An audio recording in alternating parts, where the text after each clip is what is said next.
What is going on, everybody? Let's take a look at this NFL Sunday. You have week 6 going on, and let's start off with Sunday Night Football. The Patriots and the Chiefs. It just finished. The Patriots win with a field goal late with the clock running out, 43-40.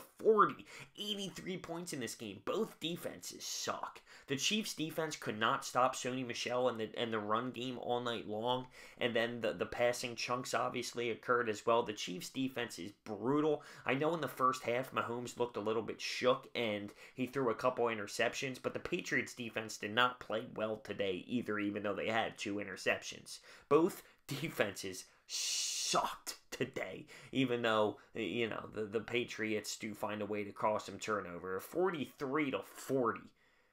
So like I said, the first half, you have Mahomes looking a little bit shook. Maybe the spotlight was a little too much. And then he came out in the second half. He's running outside the pocket, doing what he does best. He's so explosive when he's running to his right. It's actually unbelievable. A big key turnover for the Chiefs. They took advantage of a big kickoff return, which they took advantage of as well. And they really battled it out until late in that game. The Patriots get an absolute bomb to Gronk, which set them up to pretty much score. And it seemed like whoever had the ball last was going to win. Patriots find a way, sneak one out. The Chiefs really showed some fight there, though. That's without a doubt. So let's go back to the 1 o'clock games, the 4 o'clock games. Let's start off with the Dolphins beating the Bears in overtime, 31-28. And the Dolphins did not have Tannehill. So I'm thinking to myself, this is a no-brainer. This is a no-brainer for the Bears. Osweiler comes in and goes off. He goes for 380 yards, 3 interceptions and 3 touchdowns and 2 interceptions. It was mind-blowing. And then in overtime, you have Drake fumbling on the 1-yard line. The Bears. Well, technically, it wasn't the 1-yard line. It was ruled a touchback. So the Bears actually get it to their 20 automatically. They go down. They have a chance to kick a field goal to win it. They miss it. And then you have the Dolphins going down and kicking a walk-off field goal. I mean, this was unbelievable. The thing that can't happen if you're a Bears fan, you can't lose this game. Your defense has to do better. You cannot allow Brock Osweiler to literally destroy you like that. That's unacceptable. The defense needs to play better than that. And Wilson had a 75-yard touchdown right after the Bears take a lead to make it 28-21. Literally right after Wilson scores a 75-yard touchdown to tie it up just like that. Bears defense have to be better if they want to prove themselves to be elite status. Moving on to the Ravens, and they win 21-0 in Tennessee. And I know this game was a little bit boring, but this has to be a note in this breakdown. 11 sacks. 11 sacks for that Ravens defense. Yeah, it makes me sick to my stomach as an Eagles fan knowing that this Titans team beat us, because look how brutal they really are. But wow, the Ravens D stepping up big time. They get the job done. They go to Tennessee. Their offense creates some points, and it was just a dominating fashion all around with this Ravens squad.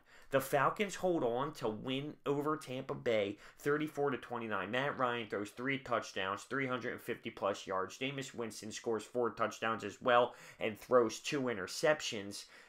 You had a late push for this Tampa Bay Buccaneers team. But what concerns me, if I was a Buccaneers fan, was they actually had a chance with the clock running out to score a touchdown. And there wasn't many seconds left. And the play they called, and there's no way this wasn't called this way because of how it played out.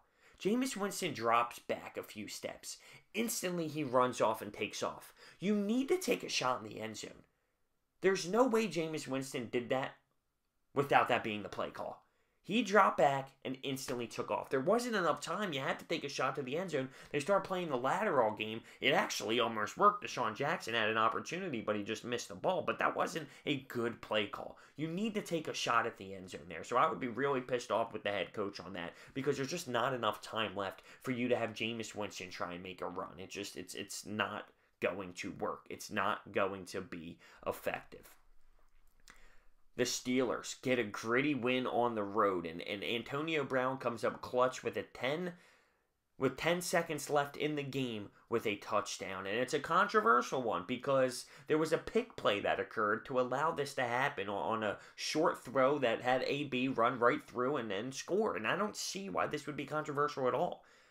It's a nice pick, and that's what it is. I mean, it was set. The play had the pick happen. It was a nice play. AB goes in and scores, and that's just how it should be. James Conner had 2 touchdowns, 111 yards. He was a beast filling in for Le'Veon Bell. And the Steelers get a much-needed win over Cincinnati as the Bengals fall. Let's move on to the Bills in Houston.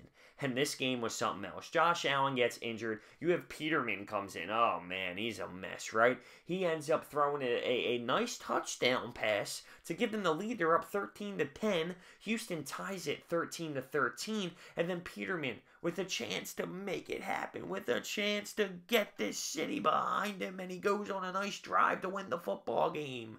Throws a pick 6 with a minute left in the game. Peterman. I mean, this guy can't buy a completed pass, it seems. It is interception after interception after interception. It's crazy. Although I know I said he had a really nice touchdown pass earlier in the game, which he did. But come on, man. This guy stinks. He stinks. The Jets win 42-34 against the Colts. Sam Darnold put together a nice little game. He had 280 yards, 2 touchdowns, 1 interception. Robbie Anderson was nice. The story of the night was the field goal kicker. And he ends up getting, Jason Myers is his name, 7 field goals, which is a franchise record. And they chipped away and chipped away and chipped away at those 3 points. And it was enough to beat Andrew Luck, as Luck throws 4 touchdowns, but 3 interceptions also on the day. So the Colts fall once again. Frank Reich struggling over there to get some wins going. The Chargers absolutely destroyed the Browns in Cleveland. It was no contest. But one thing you got to realize is Melvin Gordon got going a little bit. He had 3 touchdowns, and Tyrell Williams had 2 as well. So the Chargers get some mojo going and just completely destroy this Browns team. The Seahawks smoked the Raiders 27-3 out in London. The Raiders seem absolutely cooked, and Amari Cooper gets injured on the day, which is not good to see at all. You have the Rams staying undefeated as they go into Denver, and this is the big snowstorm. There was no snow. I mean, it was all before the game, but they got cleared out completely before the game even started, and this was a Rams victory. Now, it shows 23-20, but the Broncos score a late touchdown in garbage time, essentially, and didn't have another chance to get the ball back. Todd Gurley was a beast, running for over 200 yards today and had a few touchdowns. Cooper Kupp gets injured, but he ends up coming back. It looked like it was going to be a bad injury, and he comes out for the second half and goes, nah, I'm going to play this game. And the Rams stay undefeated. The Jags get pumped by Dallas. Absolutely destroyed. 40-7. Dak Prescott had his best game of his career. Zeke Elliott was a beast. Dak ran for 82 yards.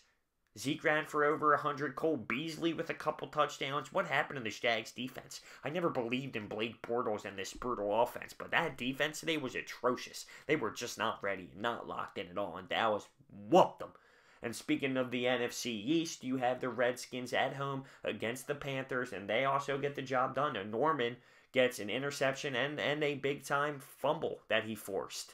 So that's a big response out of him. And remember, he obviously clearly has some ties with the Panthers. The Panthers came on a nice little surge there, but it wasn't enough. They didn't have enough to complete the deal. They were coming, though. They were coming late. They just ran out of time.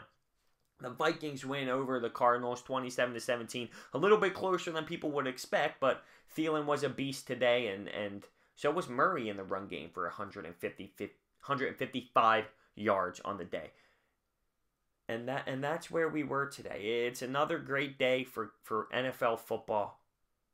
A lot of craziness. I can't get over this Sunday night football game, I'll be honest with you. Just for me to take the Pats -3.5, and for them to win by 3, it hurts me.